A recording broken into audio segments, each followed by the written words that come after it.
é o reaproveitamento de resíduo industrial em análises de caracterizações para diversas aplicações. Ou seja, são alguns materiais que fizemos trabalhos com eles, né, no laboratório, né, e desenvolvemos pesquisas para aplicação desses materiais em alguns devidos fins para a indústria, né, a área doméstica também, pode ser também uma relação para a automobilística, que a gente vai ver mais na frente através de alguns resultados que foram encontrados.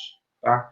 Ou seja, na verdade, isso aqui é como se fosse um trabalho de sustentabilidade daquilo que se encontra que é considerado como rejeito, e nós já aproveitamos aqui na área da engenharia, né, através de análises de cálculos, são feitos análises químicas, análises físicas, entre outros tipos de análise que vão gerar dados importantes para determinadas aplicações. Tá? Então, como já fui previamente apresentado, eu sou Alessandro Gomes, né? Eu sou doutor em engenharia, tá? Pela Universidade Federal do Pará, tá? E com graduação e mestrado em engenharia mecânica, tá? Aqui está o meu contato, tá? Que pode ser por e-mail pessoal ou institucional, né? O e-mail institucional ainda da UFPA, tá? E eu sou professor do curso de engenharia mecânica da Universidade da Amazônia, tá? E estou aqui para apresentar aí essa palestra para vocês. Espero que aproveitem, né, as informações que estão contidas na palestra. Depois a gente pode fornecer esse material também para vocês que estiverem participando.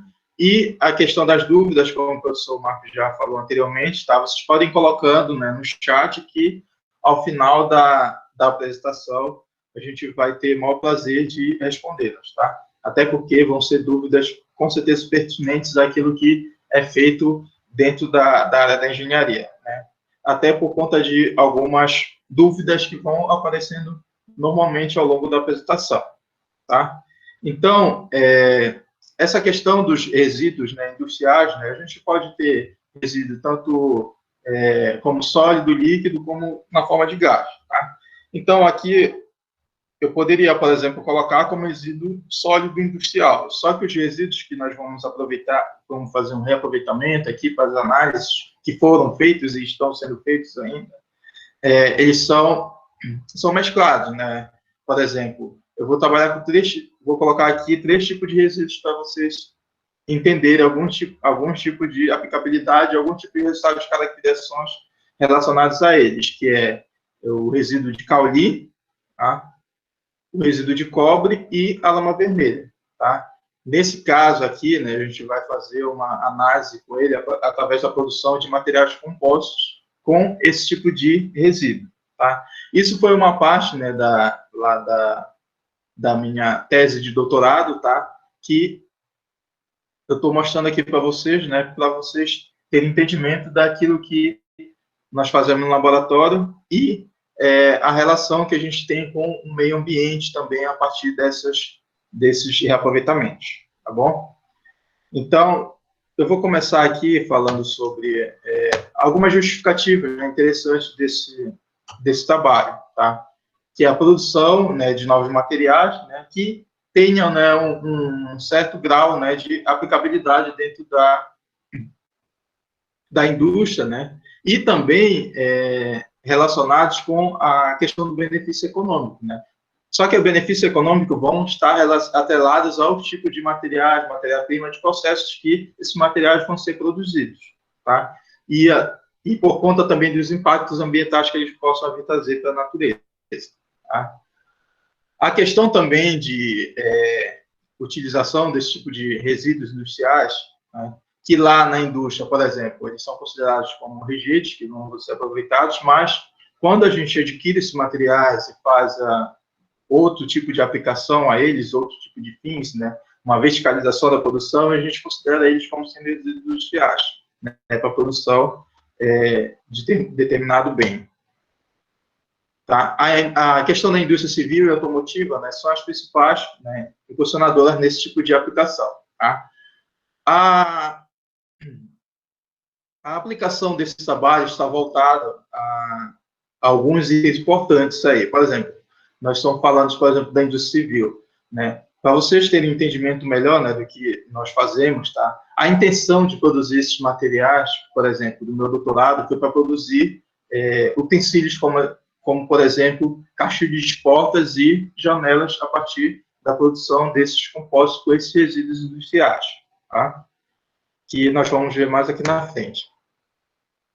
Outra coisa, né, com relação aos objetivos do trabalho, né, esse trabalho, né, a gente vai avaliar as propriedades desses materiais incorporados com os resíduos industriais. No caso, esses resíduos, né, vão ser caracterizados esses materiais vão ser caracterizados com resíduos de cobre, caulim e lama vermelha, tá? E também outra questão importante, né, é produzir as placas, né, com esses resíduos industriais e realizar as caracterizações, né, mineralógicas, as propriedades físicas, as propriedades mecânicas, retardância de chama e morfologia desses materiais através da microscopia eletrônica de varredura, que é o MEV. Tá? E aqui eu tenho alguns tópicos, né, de autores que foram utilizados, né, para se fazer, né, a edição bibliográfica do trabalho, né, e também item importante aqui para identificar nessa palestra para vocês, tá? Que é do Faria e do Lima, né, que falam sobre a questão dos materiais empregados na indústria, né, que o nosso material aqui vai se encaixar, por exemplo, como material polimérico, tá? Que ainda tem grande aplicação dentro da indústria, né? E vem crescendo ao longo do tempo, né? Em substituição dos outros materiais que vai ter o mesmo comportamento daqueles materiais que já existiam no mercado, tá? E com relação à partícula mineral, né? Que aqui, na verdade, como a gente vai fazer a comunição desses materiais, eles são considerados como partículas minerais que vão ser empregados, né, nesse material composto que foi produzido. Tá? Aí, outro item importante também de se falar, né, sobre os materiais e procedimentos experimentais que foram utilizados, né, nesse trabalho, né, para fazer essas análises de caracterizações, de diferentes caracterizações, que são os equipamentos, né, que foram utilizados, que foram o moinho de bolas, o agitador de peneiras, peneira manual, estufa para aquecimento, a balança analítica para a medição de massas, tá? A prensa hidráulica para fazer a produção da placa, tá? A questão do processo de cura, né, do material, tá? E a serra de bancada para fazer a obtenção, né, dos corpos de prova de acordo com a norma que vai ser aplicada para determinados tipos de ensaios. E os materiais sintéticos, tá? Esses materiais sintéticos são utilizados para fazer a composição da matriz, que vai ser produzida para reutilização desses resíduos industriais, tá? O principal componente, né, dessa matriz, desses materiais sintéticos, né, dentro dessa matriz, vai ser a resina poliéster isofutálica, tá? A resina poliéster isofutálica, né, ela tem uma característica importante, né, para a aplicação com esses resíduos, né, que é a questão, né, da questão da baixa viscosidade, das questões das boas características químicas em relação às outras resinas. Lembrando que tem resinas também de outros tipos, por exemplo, ortofitálica, terefitálica, tá? Mas o estudo, né, que foi feito, né, lá no início do projeto, tá? Foi analisada essas características técnicas dessa resina e essa foi a que mais se adequou à composição dessa matriz, tá? Utilizada como material sintético. Tá? Outra questão também é o acelerador de cobalto, tá? Que funciona como um promotor, tá, do processo, tá? E o catalisador, que é o iniciador, né, do processo que faz a questão da ligação, né, dos processos de copolimerização dentro da matriz, né, para que você tenha uma cadeia consistente, né, e um processo de cura adequado com esses materiais que foram utilizados para a produção dos corpos de prova para as diferentes caracterizações. Tá? Aqui, com relação à obtenção, né, dos resíduos, né, que eu tenho para falar para vocês, Os resíduos são obtidos a partir de convênios, né? A Universidade Federal do Pará, por exemplo, onde eu fiz o doutorado, tá? Ela tem convênio com algumas empresas, né?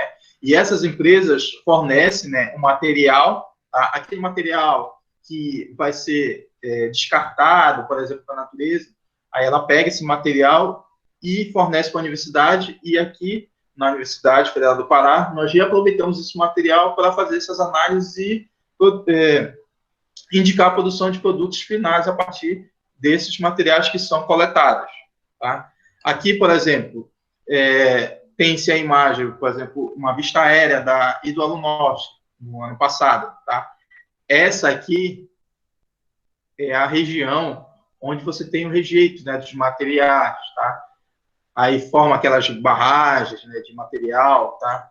E faz com que esses materiais reajam com o solo e acabem denegrindo, né, a natureza. Então, esses materiais que são fornecidos, né, para a aplicação na universidade, para a fabricação de diversos estudos, né, em cima das características químicas, térmicas, mecânicas, físicas, entre outros itens, propriedades também elétricas, tá? Em alguns trabalhos também desenvolvidos na universidade, tá? Entre outros itens aí que essa matéria-prima ainda é aproveitada em diversos fins, tá? Então, as empresas, nesse caso, a Idoalo Norte fornece, nesse trabalho, o fornecimento da Idoalo Norte foi a lama vermelha, tá? Para fazer a obtenção do resíduo, né? A partir das análises de caracterização da lama vermelha. Tá? Então, essa lama vermelha é fornecida em containers, tá? Essa lama vermelha é fornecida líquida mesmo, que era material misturado líquido com algumas poucas partes sólidas, tá? Para depois fazer o processo de comunicação, de secagem, tá? Nos equipamentos que eu vou mostrar mais aqui na frente, tá? Outro material também obtido, né, para fazer as análises foi o caulin, que foi fornecido pela Imerys, que é fornecido ainda, né, pela Imerys Caulin, tá? Que fica uma sede localizada aqui no município de Barcarena e outra sede localizada lá no Alto Rio Capim, tá? Então, aqui, olha, você tem também a visualização numa imagem da bacia de rejeito, né, de caulin, né, que é o produto que é utilizado para a produção de celulose, tá, que é depois utilizado, por exemplo, na indústria de papéis. Tá? Outro convênio também que a universidade tem, né, que foi utilizado também nesse trabalho, né, é a obtenção do resíduo de cobre. Tá? Aqui nessa imagem, nessa imagem abaixo, mostra-se a mina do Sossego, né, localizada lá em Canaã dos Carajás, onde tem a bacia também de rejeito do processo de obtenção desse cobre. Nesse caso, é o resíduo de cobre, que é a partir do processo de flotação, tá? Que é coletado e fornecido para o FPA para a produção, tá, dos materiais para fazer as análises e depois divulgar essas análises através dos resultados em diversos meios aí de comunicação. Tá? Outro item importante, tá, a ser considerado, depois da obtenção desses materiais, lembrando que a lama vermelha ela é obtida em forma de líquido, tá, aquele líquido bem poroso, bem com algumas partículas sólidas que com o tempo vai solidificar, né, com o tempo ao meio ambiente, tá? E o caulin, né, é fornecido em pedritas, né, de rochas, né, os resíduos, né, que são depois cominuídos, tá? Esse processo de cominuição é feito em uma peneira, tá? Em um agitador de peneiras, em um moinho de bolas também, né? Ou seja, esses produtos, lembrando que para colocar esses produtos na matriz polimérica, eles têm que estar secos, tá? Ou seja, tem que retirar a umidade desse material, ou seja, esses materiais, depois de obtidos, né, tem que se retirar a umidade desses materiais. A retirada de umidade é feita em estufa. Nós utilizamos uma estufa a 105 graus Celsius, tá? Primeiramente, por exemplo, para a lama vermelha, se utiliza 48 horas para você poder ter aquele material sólido. Depois passa para o moinho de bolas, onde é feita a quebra desse material para a comminuição, e depois se utiliza o ajustador de peneiras para fazer a produção desses materiais. No caso, a granulometria aqui desses materiais, no ajustador de peneiras, é utilizada sem mesh, tá? Para a obtenção desses materiais. Depois de obtidos, secados, comminuídos, eles ficam com essas características aqui, tá? Aqui você tem, na figura A lama vermelha comminuída, a sem mesh, tá? Na letra B, você tem o cobre, tá? E na letra C, você tem o resíduo de caolín, tá? São esses 3 tipos de resíduos que nós fazemos as caracterizações. Vamos mostrar aqui as caracterizações que foram feitas em cima deles, tá? Com relação às caracterizações, por exemplo, a caracterização química, né, desses materiais, né, a caracterização química desses resíduos foi feita através de DRX, que é a dissipação de raio-x, tá? E aqui uma amostragem do equipamento. Esse DRX foi feito no Instituto de Geociências, tá, da Universidade Federal do Pará, tá? Onde foi feita, por exemplo, a análise, né, de composições, né, obter, né, as informações desses resíduos, por exemplo, da lama vermelha, do caolín, do cobre, fazer uma análise quantitativa. Quais são os materiais, por exemplo, que estão constituídos nesses componentes? Porque esses materiais vão determinar importantes propriedades mecânicas para a aplicação futura, né, dos ensaios mecânicos que vão ser feitos nesses materiais. Por isso que a primeira análise a ser feita é da caracterização química, ou seja, dos constituintes que vão estar inseridos nesse material. Porque tem material aí que rejeito industrial que não vai ser interessante para a indústria, né, para aplicação em determinadas indústrias. Por quê? Porque ele não tem as características, né, coerentes com a matriz polimérica que vai ser produzida.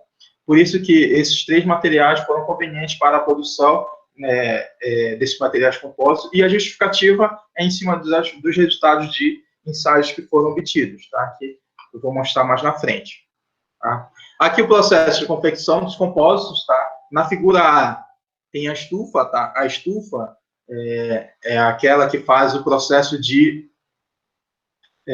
secagem, né, do material, tá?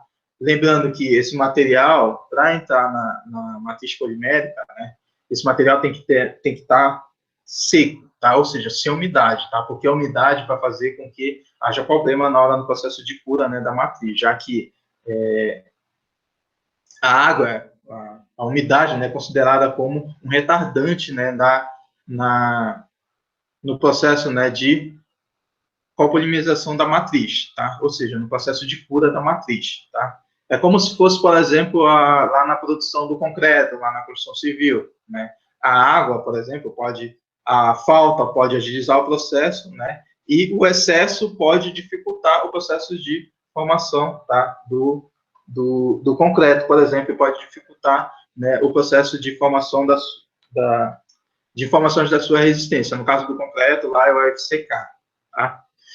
E aqui, nessa figura, na figura B, você tem uma imagem aqui, por exemplo, eu coloquei a imagem do caolín, do resíduo de caolín seco, tá? Depois de passar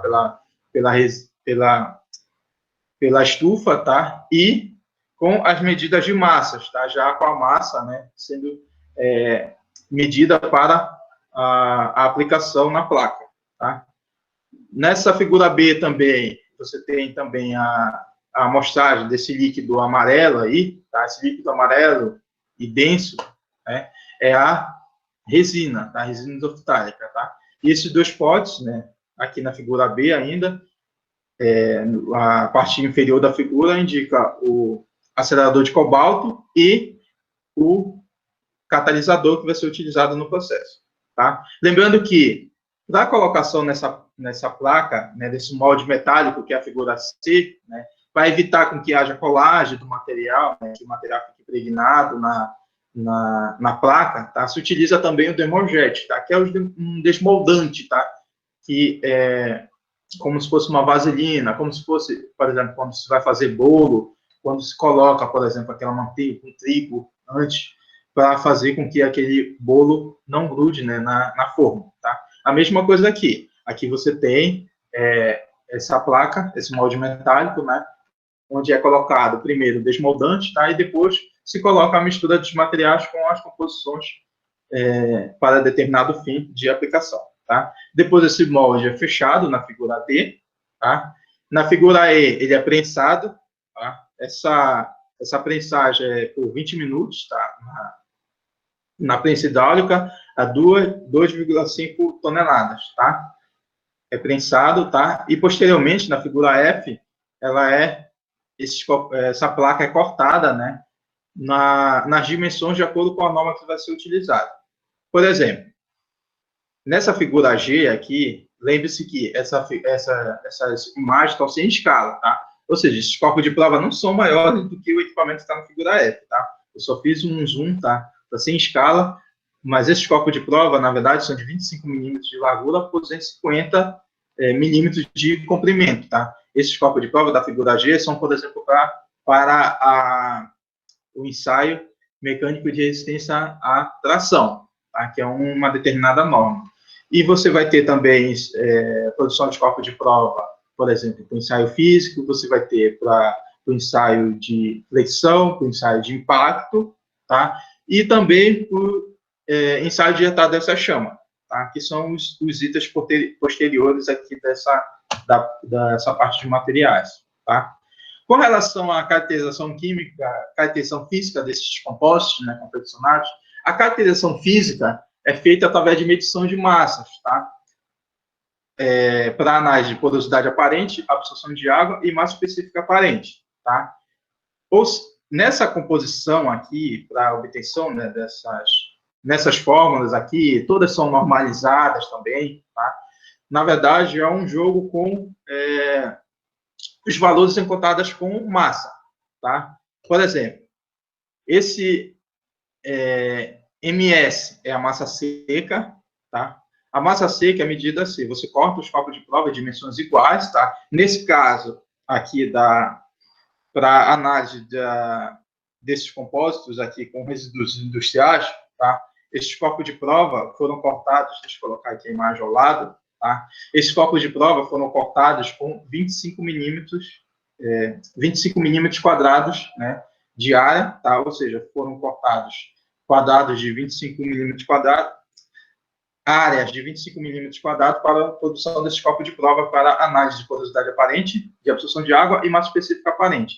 Essa massa seca, por exemplo, o jogo de massas começa com a massa seca, o jogo de medição de massas, tá? A massa seca é feita o seguinte, você corta os copos de prova em 25 milímetros quadrados, tá? Coloca na estufa por 24 horas a 105 graus e, posteriormente, você mede a massa seca, tá?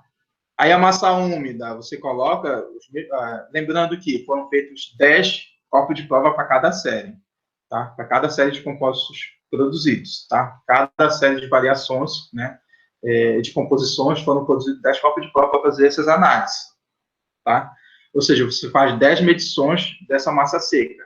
Posteriormente, você tem 10 medições de massa úmida. A massa úmida você faz o seguinte, coloca os copos de prova em água destilada por 24 horas e, posteriormente, né, depois de 24 horas, você mede a massa úmida. Ou seja, você vai obter quanto que o material absorveu, por exemplo, de água, tá? Isso é importante, tá? Isso é importante. Lá na hora da aplicação, por exemplo, no início da apresentação, eu falei para vocês que nós estamos direcionando esses estudos para produzir produtos finais, como, por exemplo, caixilho de portas e janelas. Ou seja, para isso, você tem que ter materiais que absorvam o mínimo de água possível, né? Para você evitar, por exemplo, você evitar esse processo, né, de absorção, né, de líquido que vai fazer com que isso impregne no local onde vai ser colocado esse material e vai fazer com que você tenha processo de infiltração, né, dentro do local onde vai estar empregado, tá? E, por último, você tem a massa imersa, tá? Ou seja, você cria uma coluna d'água, se você observar aqui nessa figura, essa medição é da massa imersa. Você cria uma coluna d'água, tá? Coloca o copo de prova e mede essa massa imersa, tá? Ou seja, essa massa imersa é a última a ser feita, depois da massa úmida, da massa seca, e, posteriormente, você faz a massa imersa, tá? Ou seja, você cria uma coluna d'água e faz a medição de massa, e você pode colocar em todas essas formas, de porosidade aparente, absorção de água e massa específica aparente. O próximo ensaio, né, que foi feito foi o ensaio de resistência à tração, a partir das dimensões de cálculo de prova. Aqui, por exemplo, na figura onde você tem as dimensões em milímetro, tá? Essas dimensões estão em milímetro, tá? Mas sem escala, tá? Sem escala, para vocês não confundirem. Por exemplo, aqui 25 milímetros com 2,5, tá? Ou seja, 250 milímetros por 25 milímetros de largura e espessura de 2,5 milímetros, tá? E aqui embaixo você tem a máquina universal de ensaio, nesse caso, para utilização no ensaio de tração, tá?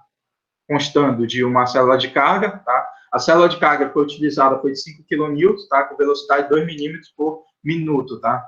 De ensaio para fazer análise de resistência à tração. Outra análise foi a análise de resistência à flexão, tá? Ou seja, você vai fazer um apoio, né? Nesse corpo de prova aqui, as dimensões em milímetros, 127 milímetros de comprimento por 12,5 de largura e 3 milímetros de espessura, tá? E aqui você tem a imagem da máquina de ensaio de flexão, tá? As duas bases fixas, tá? E o ponto de apoio no centro do corpo de prova, onde você tem a parte móvel, né? E aqui, né, onde tem esses cabos, esse cabo branco aqui, tá? É o cabo onde você tem a leitura da célula de carga, né? Que vai dar os resultados do ensaio no software da máquina, tá? Outro ensaio, né, realizado foi o ensaio de tenacidade ao impacto Sharpie, tá? Lembrando que todos esses ensaios são normalizados, ou seja, todas essas medidas são de acordo com a norma, tá? Já para o ensaio de impacto, essa esquemático aqui em milímetro, você tem 80 milímetros de comprimento por 10 de largura e 12,7 de espessura, ou seja, a espessura desse corpo de prova já é bem maior em relação ao do impacto do ensaio de resistência à flexão e de resistência à tração, tá? E essa aqui é a máquina, ao lado você tem uma imagem da máquina de ensaio de impacto, tá? Que é uma máquina, foi utilizada uma máquina de 150 Nm, tá? Esses valores, né, de Nm, posteriormente foram convertidos, né, para quilojoule por metro quadrado, né, que vai ser a unidade que vai ser utilizada, já que esse ensaio de impacto de tenacidade Sharpie, né, vai ser a partir da análise de absorção de energia, tá, desses materiais. Tá? Todos esses ensaios, tanto o impacto, que são ensaios mecânicos, impacto, flexão, tração, foram produzidos também 10 copos de prova para cada série de compostos produzidos. Tá? E o outro ensaio a ser utilizado, né, que foi o último ensaio que foi utilizado para a produção desse trabalho, dessa parte, né, do trabalho, tá? Foi o ensaio de resistência à chama, tá? Nesse caso, a análise de resistência à chama por meio da norma STMD 635, tá? Que são utilizados ensaios, né, na posição horizontal, tá? Desse corpo de prova. Tá? E aqui, olha, na figura C, tá? Mostra-se um desses copos de prova, né? Sendo aqui confeccionado a partir da emissão, né, de chama nele, né? E são medidas, né? O tempo com que esse material vai correr toda essa espessura aqui, olha. Veja aqui na figura, aqui no lado direito no lado esquerdo da sua tela, tá? Você tem aqui, olha, 100, mais ou menos 1, 25, mais ou menos 1, tá? Aqui a angulação da aplicação da chama, tá? E aqui você tem essa região, tá? De queima, tá? Ou seja, é medido o tempo, tá? Com que você consome, né? Essa chama nesse corpo de prova, até o fim do seu curso, tá? Ou seja, é uma variação, né? De velocidade, tá? De velocidade desse ensaio, né, de velocidade com que esse material vai se degradar totalmente, tá? Esse ensaio é importante porque, por exemplo, já que a gente está falando de aplicação, por exemplo, na indústria civil ou na indústria automobilística, tá? Quando o material queima, né, a pessoa tem determinado tempo para evacuar o local, tá? Ou seja, esse tempo vai ser cronometrado a partir das propriedades térmicas, né, desse material, tá? E uma das análises térmicas que foram feitas foi essa resistência à chama, tá? Que foi feita na posição horizontal desse material, tá?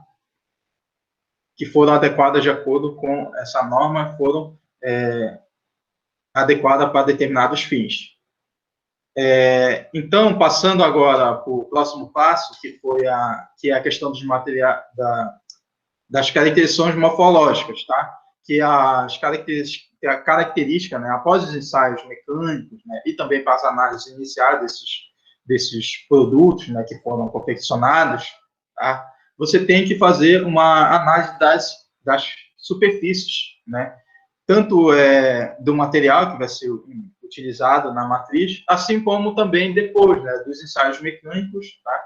Para fazer uma análise, né, de acordo com as relações de característica, né, de ruptura, né, que foram pesquisadas na literatura. Você tem algumas características, né, que esses materiais vão apresentar, né, a partir da análise da superfície de fratura, tá? E essas análises morfológicas são feitas por microscopia eletrônica de varredura. Essa microscopia eletrônica de varredura foi feita tanto no laboratório de FPA como no laboratório de engenharia química lá do Proderna, na Universidade Federal do Pará.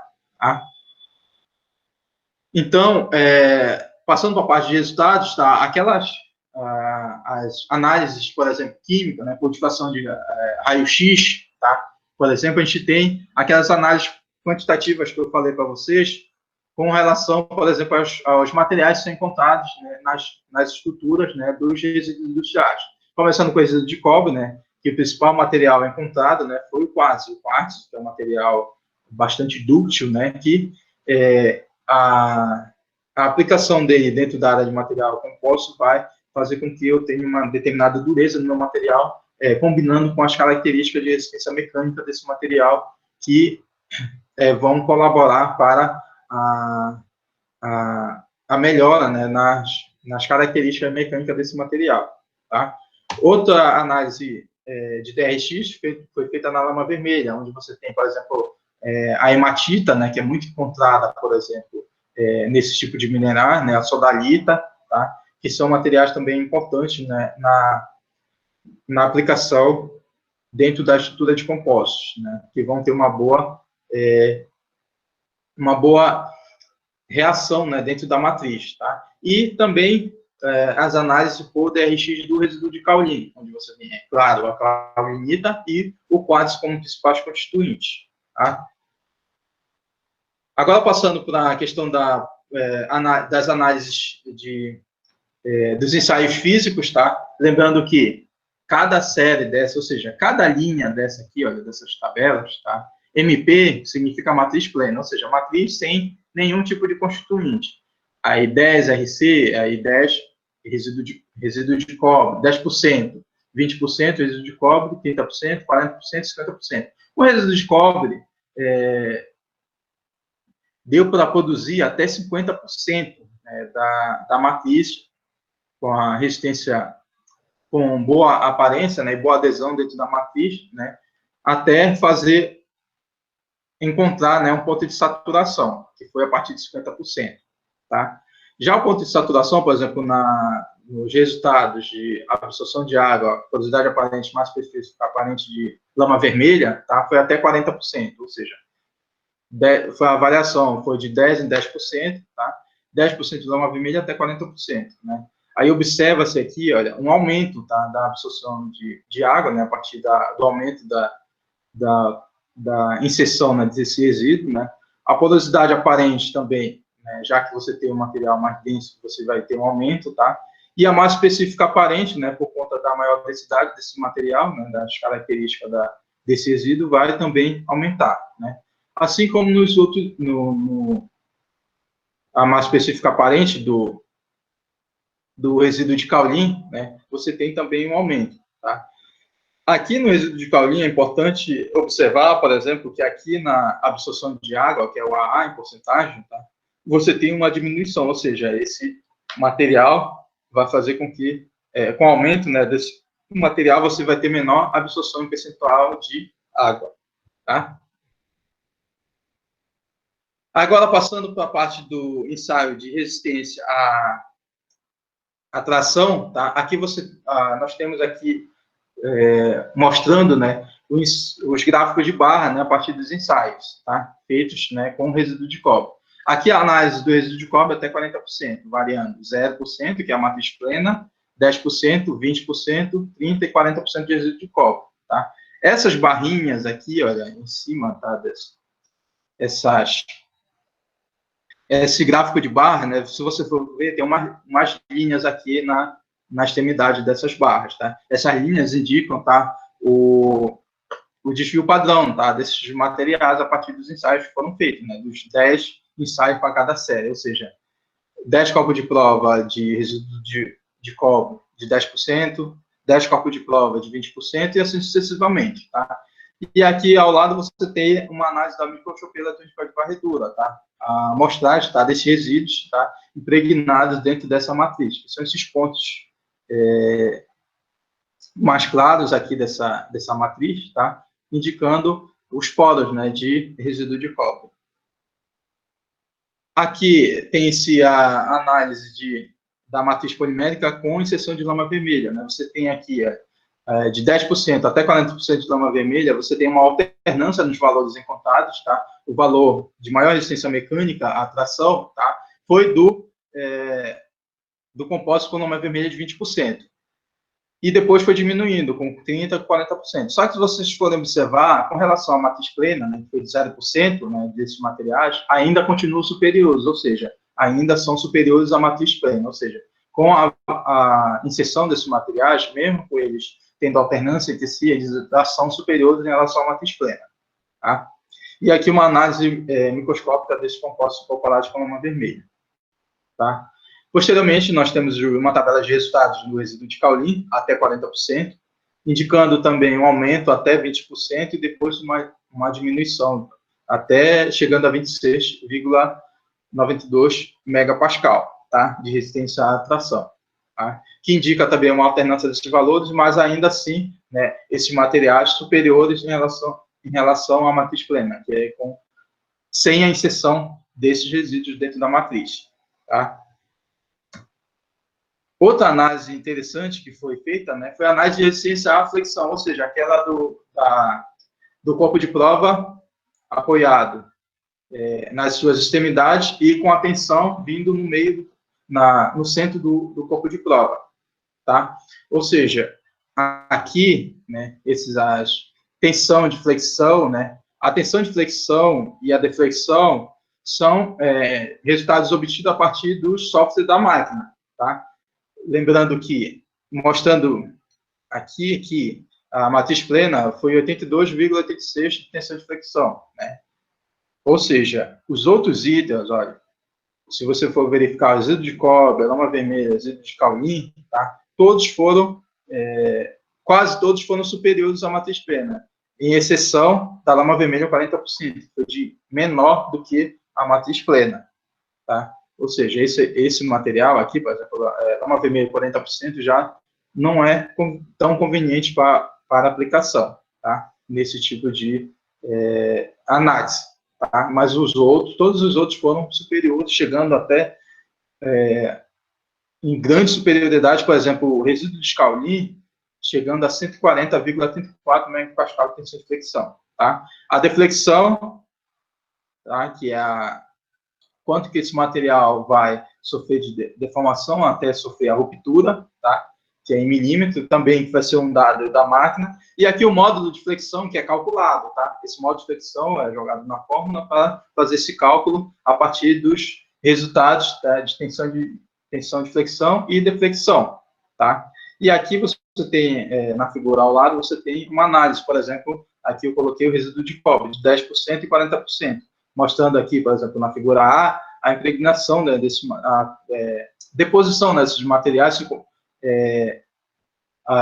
pouco dispersos, né, ao longo da matriz, e muitos deles se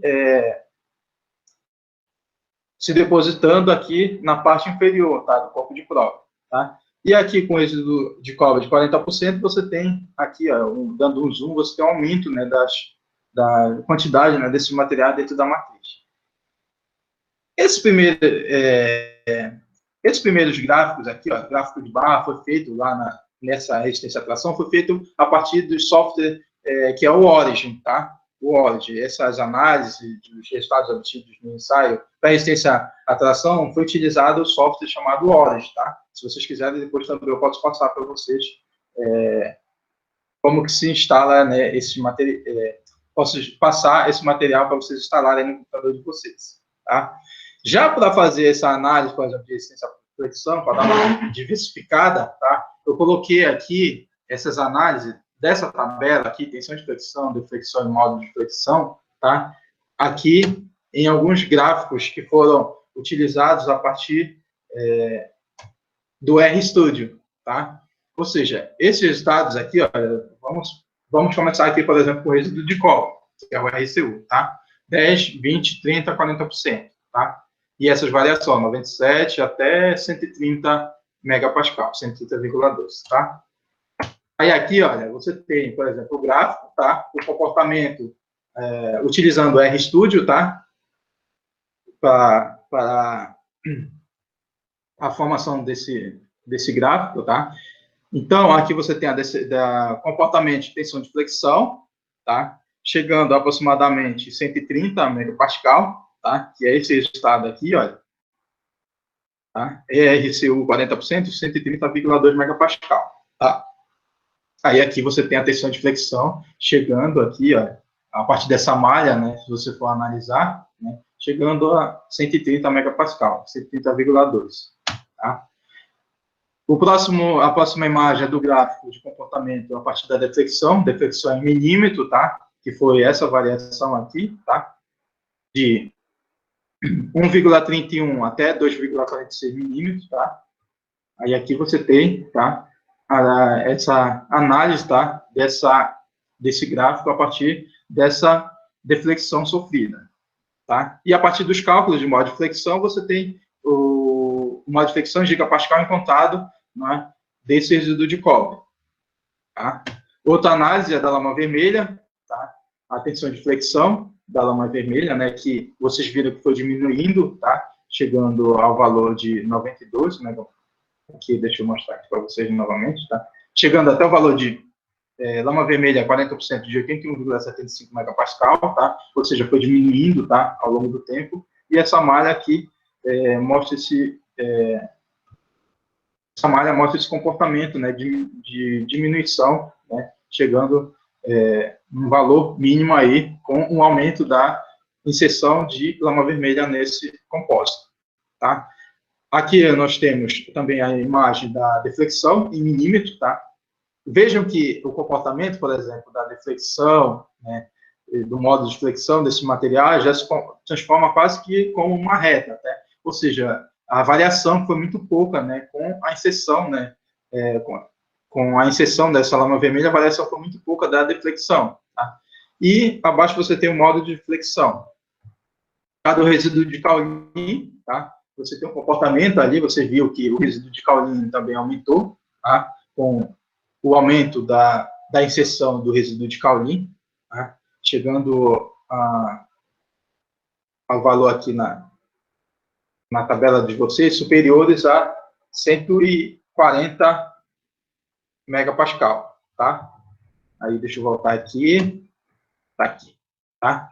Aí, essa malha mostra, tá? Esse aumento, né? A partir do comportamento dessa tensão de flexão desse material, desse resíduo de caulin. E você tem a deflexão em milímetro e você tem um modo de flexão, tá? Como você tem uma grande variação de tensão de flexão, esse modo de flexão também vai se transformar numa curvatura também maior, tá? E depois, né, tem também o ensaio de tenacidade ao impacto Charpy, tá? Você tem uma análise da matriz plena, tá? Ou seja, sem material, né, sem resíduo de cobre, depois com resíduo de cobre de 10% e 20%, tá? Lembrando que esses materiais estão variando, por exemplo, o resíduo de cobre foi variando até 20% por conta da quantidade de materiais que foi utilizado, né? Vocês viram que a espessura do material, o resíduo de cobre, é bem maior do que para fazer ensaio de tenacidade de impacto, a espessura é bem maior do que resistência à flexão, resistência à tração, entre outros ensaios, tá? Ou seja, a variação foi diminuída para até 20%, tá? Para vocês terem uma noção de variação aqui da quantidade de fração volumétrica dentro dessa matriz, tá? E aí mostra-se o comportamento aumentando até 10%, depois tendo uma alternância diminuindo para 20%, mas ainda superior à matriz plena dessa resistência média ao impacto, tá? Que é kJ por metro quadrado. Tá? E aqui uma análise do MEV mostrando a dispersão aí do resíduo de cobre de 10% e 20% dentro da matriz. Tá? Posteriormente, obteve-se o resultado, por exemplo, de tenacidade ao impacto com lama vermelha, tá? Chegando a aproximadamente 24 kJ por metro quadrado, tá? Em lama vermelha de 20%, tá? E diminuindo depois o valor para aproximadamente 16 kJ por metro quadrado com lama vermelha de 20%. E o MEV, né, mostrando algumas características de fratura desses materiais, tá? Aqui, olha, no impacto, por exemplo, de tenacidade, impacto de Chapi, do resíduo de cauli, tá? Observa-se um aumento, né, dessa resistência, tá? Médio ao impacto, lembrando que foram 10 cálculos de prova também para cada material, para cada série produzida, tá? E aqui, por exemplo, no MEV, se observa com resíduo de cauli, por exemplo, observa-se nessa seta um vazio, tá, dentro dessa matriz. Esse vazio pode ter não, ele vai gerar na matriz, né, pontos de concentração de tensão, ou seja, o material tende a fraturar, né, mais rapidamente com a observação, né, dessa lacuna, né, desses vazios dentro da matriz, né, a estrutura cristalina do material vai estar comprometida, tá? Isso pode ser justificável aqui, se você observar o gráfico, tá? Com 10% de cauli, você tem aproximadamente 20 kJ por metro quadrado de resistência média ao impacto, e com 20% RCA20, você tem um aumento, tá, dessa resistência ao impacto, chegando a aproximadamente 22 kJ por metro quadrado, tá? Essa resistência pode ser observada aqui, né, que você tem nessa figura B, você tem um RCA 20%, que é o resíduo de cauli 20%, você tem a estrutura melhor distribuída, né? Você tem ausência, por exemplo, de vazio nesse resíduo de cauli 20%, né? O que pode ter contribuindo para o aumento, né, dessa resistência ao impacto desse material, tá? E aqui, para fechar, né, nós temos aqui a mostrar para vocês, né, o ensaio de resistência à chama, tá? Que é medido lá a partir do tempo, né, e velocidade, né, desse ensaio, né, e a queima total, né, que todos tiveram queima total, né, desses resíduos, né, e se vocês forem observar, né, a questão da velocidade de ensaio, queima total, e todos eles foram adequados à norma, são aplicados à norma porque todos eles têm queima total, né, com tempo e velocidades adequados de acordo com a norma, tá? Aí, para vocês verem como é interessante, de acordo com esses resultados, por exemplo, encontrados na retardância de chama, tá? Aí, as pesquisas, para vocês verem como é interessante a questão da pesquisa. A gente estava procurando, por exemplo, aplicar esses materiais somente na construção civil, mas observamos que a partir desse resultado encontrado no ensaio de resistência à chama, essa classificação aqui desses materiais conseguem ser adequadas à aplicação, de acordo com o CONTRAN, que é o Conselho Nacional de Trânsito, para superfícies internas de veículos, tá? Para aplicações de superfícies internas de veículos a partir dos resultados encontrados, tá? Para vocês verem, assim, uma gama aí de aplicações aí, mais um leque, né, de aplicações aí a partir da aplicação desses resíduos, tá? E para fechar as conclusões, tá, que o método de fabricação foi eficiente a partir dessa produção, né, da obtenção do produto final, que teve boa aparência, né, que teve boa formação de cadeia, né, desse material dentro da estrutura, né. A caracterização física, por meio de absorção de água, porosidade aparente, atestado a alternância nos valores com inclusão dos resíduos junto à matriz. Tá? A análise por meio de DRX mostrou-se os principais componentes de resíduo de cobre, lama vermelha e caolina, que são as feiras constituintes químicos, tá? Com obtenção eficiente de picos características de composição desses materiais, condizentes com encontrados na literatura. Tá? Os ensaios de resistência-tração apresentaram valores relevantes para a fabricação de produtos a partir de resultados obtidos nas diferentes proporções, chegando a 40,25 megapascal para a adição de 40% de resíduo de cobre. Os ensaios de flexão, os resultados foram de até 140,34 megapascal para a adição de 20% de resíduo de caolina. Tá? E como resultado de ensaio de impacto, foram obtidos valores de 23,02 kJ por metro quadrado, tá? Para a adição de 10% de resíduo de cobre. E, no ensaio de flammabilidade horizontal, foi observado o enquadramento da classificação HB e utilização útil para aplicação na indústria de automóvel, de acordo lá com o CONTRAN. Tá? Então, aqui tem algumas propostas, né, para trabalhos futuros, né, que é a produção, né, desses produtos finais, né, a partir dos resultados encontrados, tá? E o processo, né, de caracterização para verificar o processo de economia, né, quanto que esses produtos vão ser custeados para serem posteriormente comercializados aí, né, como produto final, tá? Ou seja, uma verticalização aí da produção, né, de produtos em laboratório, tá? E aqui tem algumas referências que eu utilizadas no meu trabalho, né? As principais referências que eu coloquei foram as normas, né, de ensaio, né, que foram utilizadas no trabalho, tá? E aqui o agradecimento, tá, à Universidade Federal do Pará, né, a Faculdade de Engenharia de Materiais, tá? A Universidade Federal do Pará, em particular, o campus de Ananindeua, tá? A Faculdade de Física, a Faculdade de Engenharia de Materiais do campus de Ananindeua, tá? O curso de Ciência e Tecnologia também, que eu fui professor substituto do curso, tá? A Universidade da Amazônia, que é quem eu estou representando aqui, tá? O Instituto Federal do Pará, em nome dos responsáveis, né, pelos laboratórios também que ajudaram no processo de confecção, né, de análise de ensaios, né, desses materiais. O PRODERNA, que é o Programa de Pós-Graduação, onde foi realizada, né, essa tese de doutorado, né, com todos os incentivos, né, o aparato, né, necessário que foi fornecido para o desenvolvimento do trabalho. Então, eu agradeço a todos, tá?